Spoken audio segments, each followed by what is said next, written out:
നമ്മിൽ എത്ര ആളുകൾ ഈ മാസത്തെ ഗൗരവത്തോടെ സമീപിച്ചിട്ടുണ്ട് എന്നെനിക്കറിയില്ല. ഒരാളെന്നോട് പറഞ്ഞത്, ഞാൻ ഈ മാസം കച്ചവടം ചെയ്യുന്നില്ല എന്നാണ്. അപ്പം എന്താണെന്ന് ചോദിച്ചപ്പോൾ പറഞ്ഞു, നോമ്പ് പിടിച്ച് നുണ പറയാൻ പറ്റൂലല്ലോ എന്നതാണ്. അപ്പോൾ റമദാൻ കഴിഞ്ഞാൽ കളവ് പറഞ്ഞും ഇല്ലാത്തത് പറഞ്ഞും കച്ചവടം ചെയ്യാൻ സാധിക്കും എന്നാണ് നമ്മൾ മനസ്സിലാക്കിയിട്ടുണ്ട് എങ്കിൽ നമ്മുടെ തേട്ടങ്ങളും നമ്മുടെ പ്രാർത്ഥനകളും നമ്മുടെ സ്വതക്കകളും നമ്മുടെ ദാനധർമ്മങ്ങളും നമ്മുടെ നമസ്കാരങ്ങളും നമ്മുടെ ഖിയാമുൽ ലൈലുകളും ഒക്കെ എന്തിനാണ് എന്ന് നമ്മൾ ആലോചിക്കേണ്ടത്. ഒരു ജ്യേഷ്ഠനും അനുജനും കുറെ കാലമായി വഴക്കാണ്. അവരെ ഒന്ന് ഒരുമിപ്പിക്കണം, രമ്യപ്പെടുത്തണം. അവർക്കിടയിൽ ഒരു സന്ധി സംഭാഷണം വേണം. അവരെ കൂട്ടിയോജിപ്പിക്കാനുള്ള സംസാരം വന്നപ്പോൾ ജ്യേഷ്ഠൻ എന്തുകൊണ്ടും അടുക്കുന്നില്ല.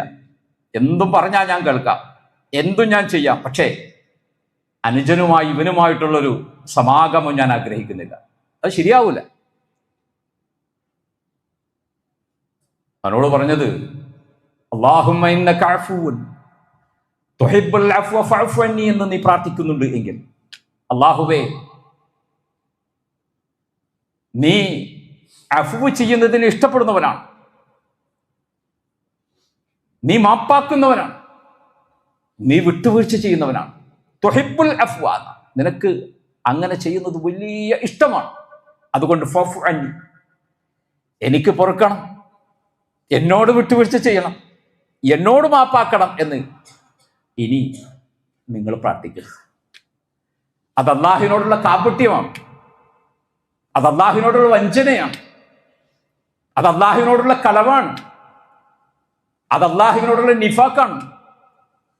അല്ലാഹുവിന്റെ പാപ്പാക്കൽ നിനക്ക് വേണം, പക്ഷെ നീ വിട്ടുവീഴ്ചയ്ക്ക് തയ്യാറല്ല. നിന്റെ കൂടപ്പിറപ്പിനോട്, നിന്റെ ഉമ്മയുടെ അതേ ഉദരത്തിൽ നിന്ന് പുറത്തു വന്ന സ്നേഹബന്ധിതമായി തോളോട് തോൾ ചേർന്ന് ഹൃദയം പങ്കുവെക്കേണ്ട